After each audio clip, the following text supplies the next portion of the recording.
کیا اس نے 7 محرم الحرام کو ضد کے ساتھ آل محمد کے بغض کے ساتھ اس نے اپنے بیٹے کی شادیاں نہیں رچائی؟ بیٹے اور بیٹے کی شادیاں نہیں کی کراچی کے ایک بدبخت ناتخان نے؟ اویس رضا قادری جسے کہتے ہیں،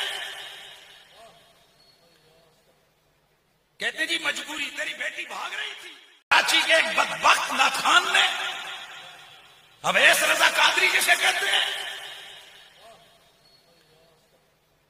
کہتے جی مجبوری، تیری بیٹی بھاگ رہی تھی۔ الحمدللہ رب العالمین والصلاة والسلام علی سید الانبیاء والمرسلین، اما بعد فاعوذ باللہ من الشیطان الرجیم، بسم اللہ الرحمن الرحیم۔ السلام علیکم ورحمۃ اللہ تعالی وبرکاتہ۔ اس وقت میں اپنے سنی مسلمان بھائیوں سے مخاطب ہوں۔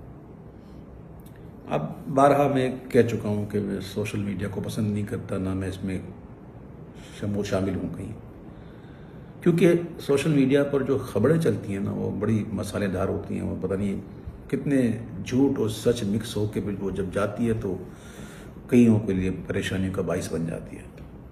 تو میں اپنا یہ اخلاقی فرض سمجھتے ہوئے اور اپنا ایمانی تقاضا سمجھتے ہوئے کچھ وضاحتیں آپ کے سامنے پیش کرتا ہوں۔ نہ مجھے کسی نے کہا ہے، نہ مجھے کسی نے کوئی پریشر کیا ہے، یہ میرا اپنا ذاتی فیصلہ ہے۔ سب سے پہلی بات تو یہ مشہور ہوئی کہ جناب اویس قادری نے اپنی بیٹے اور بیٹی کا نکاح جو ہے محرم میں کیا، جو کہ جھوٹ ہے، سراسر جھوٹ ہے۔ یعنی کہ پھر میری بچی کے بارے میں بھی کچھ لوگوں نے جو ہے وہ، خیر ان سے تو میری گفتگو ہی نہیں، ان کے لیے تو میرے علماء کافی ہیں انشاءاللہ، اللہ انہیں سلامت رکھے۔ تو یہ بات مشہور کی گئی، حالانکہ یہ جھوٹ ہے۔ میرے کسی بیٹے یا کسی بیٹی کا نکاح محرم میں نہیں ہوا، اور دنیا نے دیکھا ہے الحمدللہ 11 مارچ شب معراج میرے بیٹے کا نکاح ہوا اور ہزاروں لوگوں نے شرکت کی، اس میں سب جانا۔ اس طرح میری بیٹی کا نکاح ذوالحجہ کے مہینے میں ہوا ہے، 8 اگست کو، ذوالحجہ کا مہینہ تھا، اور اس کی تو ابھی تاحال رخصتی بھی نہیں ہوئی بھائی، اس کو بھی وقت ہے، دیر ہے اس کو۔ تو یہ کچھ وضاحتیں تھیں جو میں نے کر دی۔ البتہ یہ تھا کہ میرے بیٹے کا جو ولیمہ تھا نا، وہ تاریخ تھی 2 اگست۔ یہ میں آپ کے سامنے کارڈ پیش کر رہا ہوں، یہ تاریخ، یہ کارڈ دیکھ سکتے ہیں، اس میں لکھا ہوا ہے 2 اگست۔ لیکن 2 اگست کو کیا ہوا تھا؟ لاک ڈاؤن پورے کراچی میں، سب کچھ بند، کاروبار بند، مزارات بند، اسکول کالج سب بند، ہال بند، یہ سب کوئی ڈھکی چھپی بات نہیں، سب بند ہو گئے تھے۔ تو یہ ہمیں کینسل کرنی پڑی۔ تو یہ ہے کارڈ کی سر ورق، جس پر ہم نے یہ یوں اسٹیکر لگایا تھا، یہ یوں، ٹھیک ہے۔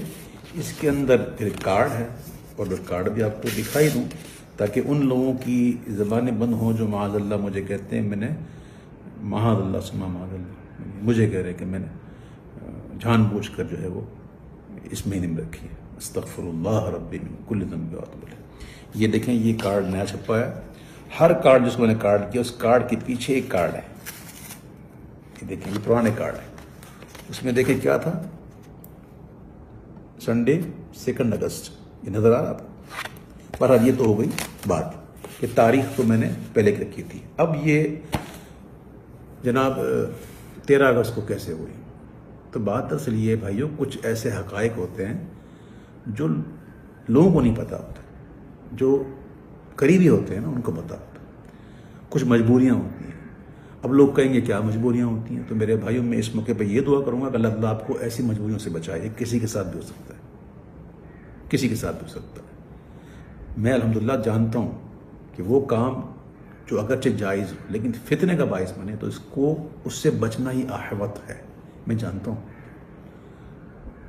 اور میں یہ بھی جانتا ہوں کہ یہ مہینہ کون سا ہے، اس مہینے میں کیا ہونا چاہیے۔ یہ جو کچھ میں نے کیا ہے، یہ کوئی مستحسن سمجھ کے نہیں کیا ہے، یہ ایک اضطراری کیفیت تھی، اضطراری حالت تھی، اختیاری حالت نہ تھی۔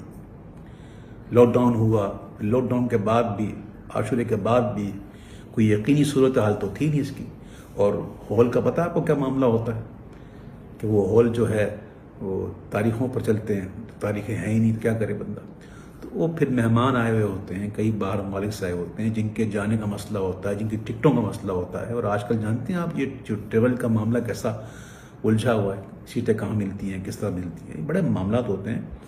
تو یہ ایک ایسی کیفیت میں یہ کی گئی ہے. اس کے باوجود الحمدللہ یہ میں بتاؤں الحمدللہ کہ ہمارے یہاں، میرے یہاں الحمدللہ شادی میں گانے باجے، ناچ ڈانس، پارٹیاں یہ نہیں ہوتی، چاہے محرم ہو یا نہ ہو. الحمدللہ میں امیر اہل سنت مولانا محمد الیاس عطار قادری کا تربیت یافتہ ہوں، ان کی صحبت میں رہ چکا ہوں. اللہ کا شکر ہے. ہمارے یہاں یہ چیزیں نہیں ہوتی. ہماری دھوم دھام تو بس یہی ہے، حضور کا ذکر، اللہ کے محبوب کا ذکر. تو میں نے اپنے بیٹے کے ولیمے کو برائے ایصال ثواب امام علی مقام شہداء کربلا میں نے منسوب کیا اور ان کے نام کا لنگر مہمانوں کو کھلایا.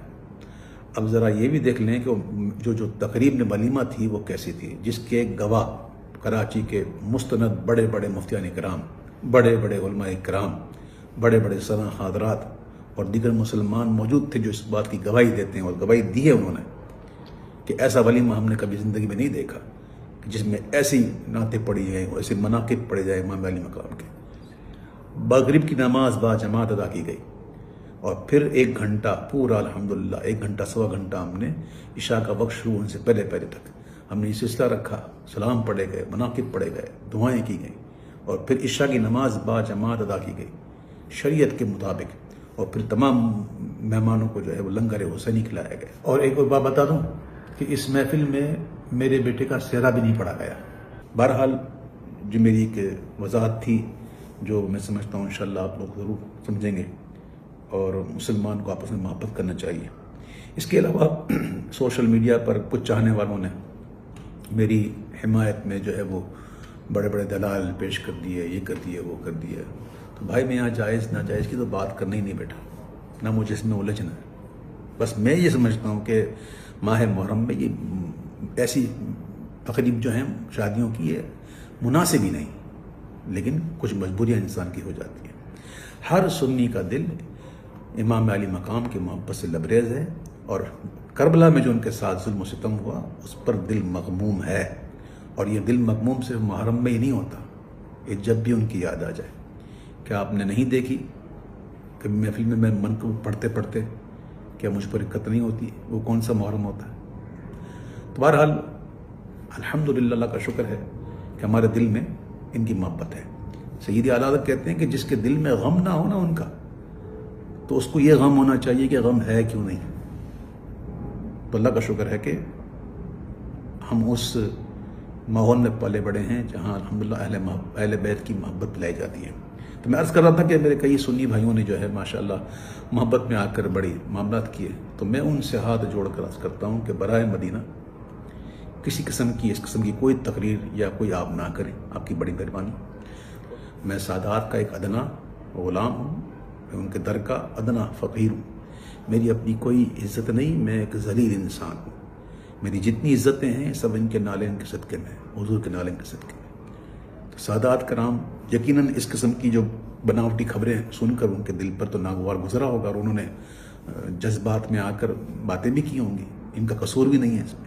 اب میں نے حقیقت واضح کر دی، اور امید ہے انشاءاللہ یہ سادات جن گھرانے کے وارث ہیں نا، جن گھرانے کے یہ منسوب ہیں، ان کی تو گھرانے کی شان ہی درگزر کرنا ہے. تو یہ اپنے اس فقیر کو انشاءاللہ ضرور درگزر کریں گے. میری وجہ سے آپ کی دل آزاری ہوئی یا کسی کی بھی آزاری ہوئی تو میں ہاتھ جوڑ کے آپ سے معافی چاہتا ہوں. مجھے معاف کیجیے گا. میرا حال اور میرا مستقبل جو ہے، میرا جو ماضی ہے وہ آپ جانتے ہیں کہ میں کس ماحول کا پلا بڑا ہوں. الحمدللہ رب العالمین. تو یہ کچھ گزارشات تھیں، جو معاملات تھے، میں نے یہ عرض کر دیا. اور ایک اور بات کرنی تھی کہ چونکہ یہ ایک مجبوری کے تحت کیا گیا، تو کوئی اس کو دلیل نہ بنائے، یاد رکھیے گا. اور اس کو دلیل بنا کر کے جناب ہم بھی کریں گے، نہ، یہ کوئی روایت بنانے کی چیز تھوڑی ہے. اللہ نہ کرے آپ کے ساتھ کوئی ایسا مسئلہ ہو، کوئی مجبوری ہو بھائی. یہ تو میں نے کہتا ہوں یہ بالکل مناسب ہی نہیں ہے ان دنوں میں. تو آپ کبھی بھی اس کی پیروی مت کیجیے گا. اور حضور وہ امام علی ہم ہونا چاہیے، لیکن ایسا کہ اسے سوگ نہ ہو. سوگ ہمارے یہاں جائز نہیں ہے. میں پھر ایک بار پھر اپنے تمام ان لوگوں سے کہ جو دن کے دل جو ہے وہ دل آزاری ہو جن کی، میں ان سے ایک بار پھر معذرت طلب کرتا ہوں. اور آخر میں یہ دعا کرتا ہوں کہ اللہ تعالیٰ ہمیں سرکار دو عالم صلی اللہ علیہ وسلم کی محبت میں، حب صحابہ میں اور حب اہل بیت رضوان اللہ تعالیٰ عنہم میں ہمیں جینا نصیب فرمائے، اور انہیں کی محبت میں موت نصیب فرمائے۔ اللہ تعالیٰ میری دعاؤں کو قبول فرمائے، آمین یا رب العالمین۔ میرے حسین تجھے سلام، میرے حسین تجھے سلام، انہیں سلام منور یہ چاہتا ہے جی، تمام عمر لکھوں اور نہ ہو تمام سلام۔ السلام علیکم ورحمۃ اللہ وبرکاتہ۔